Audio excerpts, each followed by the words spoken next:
Wooden touch Bhanwarnath Azamgarh, a complete hardware store. हमारे यहाँ branded plywood, flush door, designer door, PVC door, four mica, fancy hardware, kitchen की chimney एवं modular kitchen की exclusive range उपलब्ध। अपने आशियाने में लगाइए 4 चांद, पहुंचिए वुडन टच भंवरनाथ आजमगढ़। नमस्कार, एबीसी चैनल में आपका स्वागत है। मैं हूं सचिन श्रीवास्तव और आप मेरे साथ देखेंगे आजमगढ़ से जुड़ी खबरें। आइए नजर डाल लेते हैं आज की खास खबरों पर। आजमगढ़ में कोरोना के बढ़ते संक्रमण को देखते हुए जिलाधिकारी राजेश कुमार ने 24 जून यानी बुधवार से सब्जी, दूध और दवा की दुकानों को छोड़कर सोमवार, बुधवार और शुक्रवार को सड़क के पूरब और उत्तरी पटरी की दुकानें खोलने और मंगलवार, बृहस्पतिवार और शनिवार को पश्चिम व दक्षिणी पटरी की दुकानें खोलने का आदेश दिया था, जिसका अनुपालन कराने के लिए शहर में एडीएम प्रशासन व एसपी सिटी और तहसीलों पर एसडीएम के साथ ही सीओ ने बाजारों का निरीक्षण कर दुकानदारों को आदेश का पालन करने की सख्त हिदायत दी। डीएम के आदेश के बाद शहर में कई इलाकों में दुकानदारों ने आदेश का पालन किया, तो कई ऐसे क्षेत्र रहे जहां कुछ दुकानदार दोनों पटरियों पर दुकान खोले रहे, जिन्हें सख्त चेतावनी दी गई। एडीएम प्रशासन नरेंद्र सिंह ने कहा कि अगर आदेश का पालन दुकानदार नहीं करते हैं तो उन पर धारा 144 के उल्लंघन व 188 के उल्लंघन के तहत कार्रवाई की जाएगी। जिलाधिकारी महोदय के निर्देश के क्रम में यहाँ पर ये देखा गया कि कोरोना के पॉजिटिव केसों की संख्या बढ़ रही थी। कोरोना की संक्रमण को रोकने के लिए मार्केट में भीड़ न हो, इसलिए जो पहले से यहाँ व्यवस्था चल रही थी कि डे वाइज दुकानें खुल रही थी अलग अलग जिन्स की, तो डीएम साहब ने परिवर्तन कर दिया कि पूरब और उत्तर की दुकानें सोमवार और बुधवार और शुक्रवार को खुलेंगी और पश्चिम और दक्षिण की जो दुकानें हैं अब सड़क के पटरी पर, उनको वो दुकानें जो है मंगलवार और बृहस्पतिवार और शनिवार को खुलेंगी। और संडे को कोई भी दुकानें नहीं खुलेंगी, केवल फल, दूध, सब्जी और दवा की दुकानें ये सप्ताह में सभी दिन खुलेंगी। और जो और ये इनके समय भी जो है बाउंड नहीं है इनका, और 9 बजे से 5 बजे तक पूरा कर्फ्यू रहेगा जैसे पहले था। और दुकानों की जो टाइमिंग की गई है वो 10 बजे से 7 बजे शाम तक की गई है। तो उसी का कंप्लायंस करने के लिए कि उसका कंप्लायंस हो जाए, तो सभी शहरों में और नगरों में, तहसीलों में हम लोगों ने सभी एसडीएम और सीओ, एसओ सब लोग निकले थे उसका कंप्लायंस कराने के लिए। हम और एसपी सिटी शहर में, आजमगढ़ शहर में उसको कंप्लायंस कराने के लिए निकले थे। और जो पहला दिन था काफ़ी उसका पालन किया गया, लोग दुकानें बंद पाई गई। जो लोग 1-2 लोग दुकानें आंशिक रूप से खुली थी उनको बता दिया गया, उन लोगों ने बंद भी कर दिया। अगर दुकानें जो निर्देश है अगर उनको पालन नहीं करते हैं तो हम 144 धारा लागू है उसके तहत कार्रवाई करेंगे, और कोविड-19 के जो नियमावली है महामारी अधिनियम के तहत उसके तहत कार्रवाई की जाएगी अगर कोई अनुपालन नहीं करता। वहीं प्रशासन के इस नए फरमान से व्यापारी परेशान है। उनका कहना है कि ग्राहकों ने माइंड सेट कर लिया था, उसी के हिसाब से बाजार आते थे। अब नए नियम से परेशानी होगी। नए नियम में एक अच्छाई यह है कि प्रतिदिन ग्राहकों को सभी सामान मिल सकेगा। नियम आया है, इसके मुताबिक जो है पूरब पटरी की दुकानें एक दिन खुलेंगी, पश्चिम पटरी की दुकानें अलग खुलेंगी। इससे एक फ़ायदा तो ये है कि ग्राहक जो आ रहा है उसको हर आइटम हर दिन मिल जाएगा, लेकिन उसमें कुछ नुकसान भी हम लोगों के साथ है। हम लोगों के दुकानों के दिन के हिसाब से ग्राहकों का दिमाग सेट था, वो अब डिस्टर्ब हो चुका है, लेकिन ग्राहकों को ये फ़ायदा है कि इसे हर दिन हर आइटम मिल जाएगा। जाम की समस्या समाधान होगा? जाम की समस्या का कोई समाधान नहीं होगा। ग्राहक उतने ही बाजार में आएंगे जितने आते थे, इसका कोई दूरगामी परिणाम नहीं है जी। नहीं, इससे हम लोग असंतुष्ट है। पहले वाले रोस्टिंग सिस्टम से ही हम लोग खुश थे, उसमें सारे ट्रेड एक साथ खुलते थे, वही चीज़ ठीक थी। आज भी हमारी मांग वही है कि सारे ट्रेड एक साथ खुले, कपड़ा एक दिन खुले, ज्वेलरी एक दिन खुले। हम लोगों की यही मांग है कि पुराने नियम को फिर से लागू किया जाए। योगी सरकार ने बड़े जोर शोर के साथ 8 माह पहले स्वास्थ्य केंद्रों पर टेलीमेडिसिन केंद्रों की स्थापना करवाई थी, लेकिन अब यह योजना दम तोड़ती दिख रही है। ग्रामीण इलाकों पर दूर दराज के क्षेत्रों के लोगों को गंभीर बीमारियों के इलाज के लिए महानगरों में बड़े अस्पतालों डॉक्टरों का चक्कर न काटना पड़े, इसके लिए CSC PSC पर आधुनिक संचार प्रणाली के साथ ही मेडिकल उपकरण लगाए गए थे। इन्हीं अस्पतालों में मरीज के इलाज के लिए स्थानीय डॉक्टर एक्सपर्ट चिकित्सकों से ऑनलाइन सलाह लेकर इलाज करना शुरू किए थे। इसके लिए आउटसोर्सिंग के माध्यम से पैरामेडिकल स्टाफ और कंप्यूटर ऑपरेटरों की संविदा पर तैनाती कर दी गई थी, लेकिन अब इन्हीं स्टाफ व ऑपरेटरों का आरोप है कि उन्हें अप्रैल माह से मानदेय नहीं दिया जा रहा। तमाम धमकियां दी जा रही हैं, नौकरी से हटाने को कहा जा रहा है। आउटसोर्सिंग कंपनी के लोग अनाप शनाप कह रहे हैं, जिससे मानसिक रूप से भी परेशान हैं। आरोप लगाए कि 5 माह तक तय 8,000 रुपये प्रति माह दिए गए, इसके बाद अगले माह 7,000 रुपये दिए गए और 1,000 PM कोर्स के लिए काट लिया गया। अब जून के बाद से 15 दिन पैरामेडिकल स्टाफ और 15 दिन कंप्यूटर ऑपरेटर को लगाने व आधी सैलरी देने को कहा जा रहा है। ज़्यादा से ज़्यादा मरीजों को लाने का दबाव बनाया जा रहा है। कोई नियुक्ति पत्र आज तक नहीं दिया गया। पीड़ितों ने न्याय की मांग को लेकर मंडलायुक्त DM CMO को ज्ञापन दिया। कहा कि मांगों पर सुनवाई नहीं हुई तो आंदोलन को बाध्य होंगे। CSC पे कार्यरत हैं और हम लोग के 1 अक्टूबर 2019 से कार्यरत हैं और ट्रेनिंग पीरियड चल रहा था। 8 मंथ का ट्रेनिंग पीरियड कंप्लीट हो चुका है, जबकि 6 मंथ का था। सर ने बोला था कि हम लोग को नियुक्ति प्रमाण पत्र देंगे, अभी तक दिए नहीं हैं। और हम लोग नियुक्ति प्रमाण पत्र मांगने पर जब हम लोग मांग कर रहे हैं कि हम लोग को नियुक्ति प्रमाण पत्र चाहिए, तो बोल रहे हैं कि नहीं, आप लोग का क्या ट्रांसफ़र हो जाएगा या आप लोग को निकाल दिया जाएगा। जबकि टेलीमेडिसिन में एक पैरामेडिकल स्टाफ, एक कंप्यूटर ऑपरेटर की नियुक्ति की गई थी। उसके बाद जब हम लोग की सैलरी भी नहीं मिल रही है। पैरामेडिकल स्टाफ में हम लोग स्टाफ नर्सेज हैं और बिना पैरामेडिकल स्टाफ का टेलीमेडिसिन कार्यरत असंभव है और बिना कंप्यूटर ऑपरेटर का कार्य भी असंभव है। जबकि हम दोनों स्टाफ का रोस्टर ड्यूटी लगाई गई है 15-15 दिन का, बट हम लोग की सैलरी नहीं मिल रही है। कुछ लोग की 2-4 लोग की सैलरी 3200 आई है, पर और हम लोग का फीमेल वर्क की सैलरी भी नहीं आई है। कंप्यूटर ऑपरेटर की 2-4 लोग का आया है सैलरी।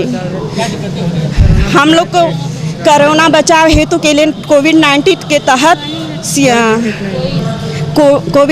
के तहत हम लोग का सैलरी से फिर भी 1,000 रुपीज़ हम लोग दान में राहत कोष में दिए हैं। उसके हिसाब से हम लोग की सैलरी भी नहीं है, सिर्फ 15 दिन का 3200 है, वो भी नहीं मिल रही है टाइम पे। अधिकारी से क्या आश्वासन मिला? अधिकारी से आश्वासन ये मिला है कि चलिए हम लोग आगे देखते हैं। हम लोग अपने अपने अधीक्षक से बात किए हैं। हम लोग यही चाहते हैं कि हम लोग अनवरत ड्यूटी करें। हम लोग का जितना हम लोग का ज्वाइनिंग लेटर पहले चाहिए, वेतन भत्ता भी चाहिए, ज्वाइनिंग लेटर तो पहले चाहिए। बिना ज्वाइनिंग लेटर का हम लोग कहाँ किसको दिखाएंगे। स्वदेशी जागरण मंच के तत्वाधान में कलेक्ट्रेट चौराहे पर स्वदेशी जागरण मंच के जिला संयोजक राम प्रकाश तिवारी के नेतृत्व में चीन का पुतला फूंका गया।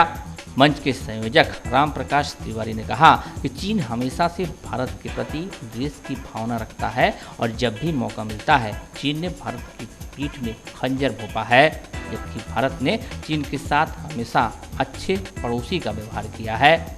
हमेशा से ऐसा होता है कि चीन हमारी सीमा का अतिक्रमण करता है और हमारी ज़मीन पर कब्जा करके बैठ जाता है। आज लगभग 45,000 वर्ग किलोमीटर ज़मीन पर चीन ने कब्जा कर रखा है। आज एक बार फिर चीन हमारी धरती पर कब्जा करने की नीयत से अपनी सेना के साथ सीमा पर जमा है, लेकिन हमारे वीर जवानों ने अपनी शहादत देकर चीन को घुटने टेकने पर मजबूर कर दिया है। सरहद पर खड़े देश के जवानों के साथ पूरा देश एकजुट होकर खड़ा है। हमारा देश के जवानों की शहादत बेकार नहीं जाएगी। ऐसे में हम सभी देशवासियों का कर्तव्य है कि हम सारे लोग चीन के सामानों का बहिष्कार करें, चीन के सारे ऐप अपने मोबाइल फ़ोन से हटा दें। उसके खिलाफ हमारे सैनिक बुलेट से लड़ रहे हैं, हम अपने वॉलेट से चीन के खिलाफ लड़ाई लड़ें ताकि चीन को आर्थिक मुद्दे पर भी गहरी चोट दी जा सके। इस अवसर पर स्वदेशी जागरण मंच के शैलेंद्र मिश्रा, विनोद कुमार, हरेंद्र सिंह, रविशंकर तिवारी, पवनदेव त्रिपाठी, ब्रजेश यादव, मनीष सिंह, हरिवंश मिश्रा, राजू सोनकर आदि मौजूद रहे। आज स्वदेशी जागरण मंच के तत्वाधान में चीन के राष्ट्रपति का पुतला फूंका गया और जनता से अपील करता हूं कि चीन द्वारा बनी समस्त वस्तुओं का बहिष्कार करें। चीन सबसे बड़ा हमारे राष्ट्र का, भारत का द्रोही है। चीन के हर वस्तुओं का दुरुपयोग उसको जला दें, उसकी होली जलाएं। चीन मुर्दाबाद के नारे लगेंगे। हम सब भारतीय जनता, भारतीय लोगों से अपील है कि चीन का हर तरह से बहिष्कार करें, क्योंकि चीन हमेशा हमारे देश पर आंख तरेरता रहता है। उसका बहिष्कार करना हम लोगों का मूल कर्तव्य है। आजमगढ़ में मंगलवार के दिन एक साथ 18 कोरोना के नए मामले सामने आने से प्रशासन अलर्ट हो गया है। कोरोना के बढ़ते संक्रमण को देखते हुए जिलाधिकारी राजेश कुमार ने 24 जून से पूर्व व उत्तरी पटरी पर 3 दिन और पश्चिम व दक्षिणी पटरी पर स्थित दुकानों को 3 दिन खोलने का आदेश दिया है। जिलाधिकारी के इस आदेश से मिष्ठान विक्रेता व रेस्टोरेंट संचालक सख्ती में हैं।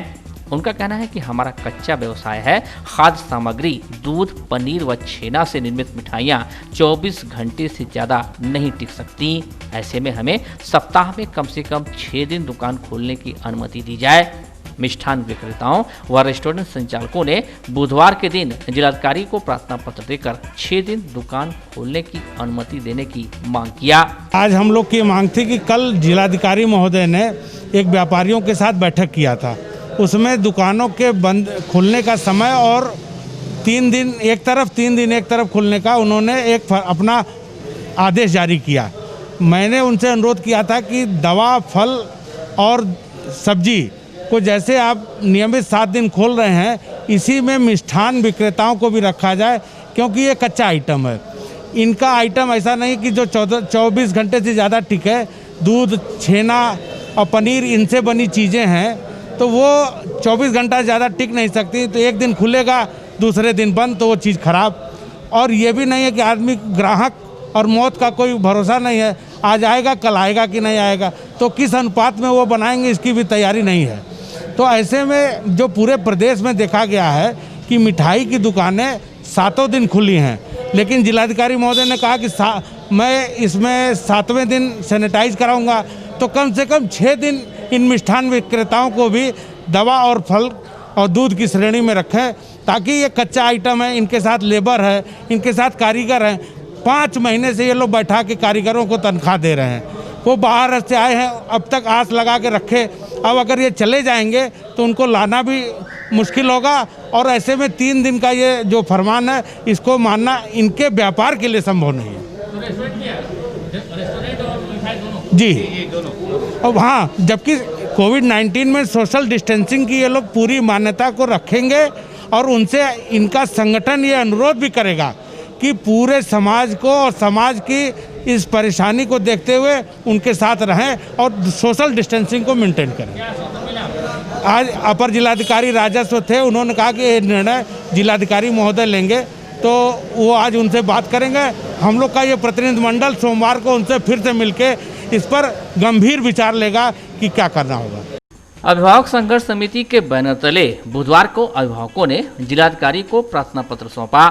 अभिभावकों का कहना था कि शहर के नामी स्कूल मानक के विपरीत फीस ले रहे हैं, जिसमें re admission fees, smart class fees, मई-जून महीने के बसों का किराया मांगा जा रहा है। फीस जमा करने के लिए मैसेज पर मैसेज भेजकर अभिभावकों पर दबाव बनाया जा रहा है। अभिभावकों ने डीएम को प्रार्थना पत्र देकर विद्यालयों की जांच कराकर कार्रवाई की मांग किया। देने के लिए आया हूं कि जो प्राइवेट विद्यालय लगातार फीस वसूली के लिए दबाव बना रहे हैं, और 2018 में जो एक्ट बना है स्व-वित्त पोषित शुल्क नियामक अधिनियम के विरुद्ध, उसके मानक के विरुद्ध अभी उन्होंने अपना जो अपडेट नहीं किया है, बैलेंस को अपने पोर्टल पे नहीं डाला है, उसके बाद भी उन फीस को ले रहे हैं जिनकी सुविधाएं हमने नहीं ली है। जैसे स्मार्ट क्लास इस समय नहीं चल रहा है, स्मार्ट क्लास की भी फीस ली जा रही है। बसेस का इस्तेमाल नहीं हुआ है, बसेस की भी फीस ली जा रही है। और जो महंगी फीसें बड़े विद्यालयों की होती है, वह उनकी ऊंची बिल्डिंगें, एसी रूम, उनके फ़ैन, इलेक्ट्रिक, लाइब्रेरी, प्लेग्राउंड और कंप्यूटर लैब के लिए होती है, और इन सब सारी चीज़ों का इस्तेमाल हमारे बच्चे नहीं कर रहे हैं, फिर भी वो फीस ली जा रही है। इसी के विरुद्ध किया गया है। और एक बात और यह है कि एनसीईआरटी की बुक्स चलाने के लिए जो है अब ऑर्डर है। एनसीईआरटी की बुक्स किसी भी नामी विद्यालय में नहीं चलती हैं, सब प्राइवेट पब्लिकेशन की बुक चलाई जाती है। साथ में एनसीईआरटी की बुक खरीदवाई जाती है, जिसे अभिभावक पे दोहरा चार्ज पड़ता है, और पढ़ाई जाती है प्राइवेट पब्लिकेशन की बुक, जबकि एग्ज़ाम जो बोर्ड का एग्ज़ाम होता है वो एनसीईआरटी सिलेबस के अनुसार होता है। इसलिए हमारे बच्चों का दुगना एक आर्थिक नुकसान भी होता है, मानसिक प्रेशर भी पड़ता है, और उनके शैक्षणिक गुणवत्ता में भी असर पड़ता है। इसकी जांच करने के लिए हमने आज जो है डीएम महोदय के यहाँ जो ये एप्लीकेशन दी है कि इन सारे मानकों की जांच कराई जाए विद्यालयों की, कि ये विधि अनुसार ये संचालित हो रहे हैं कि नहीं।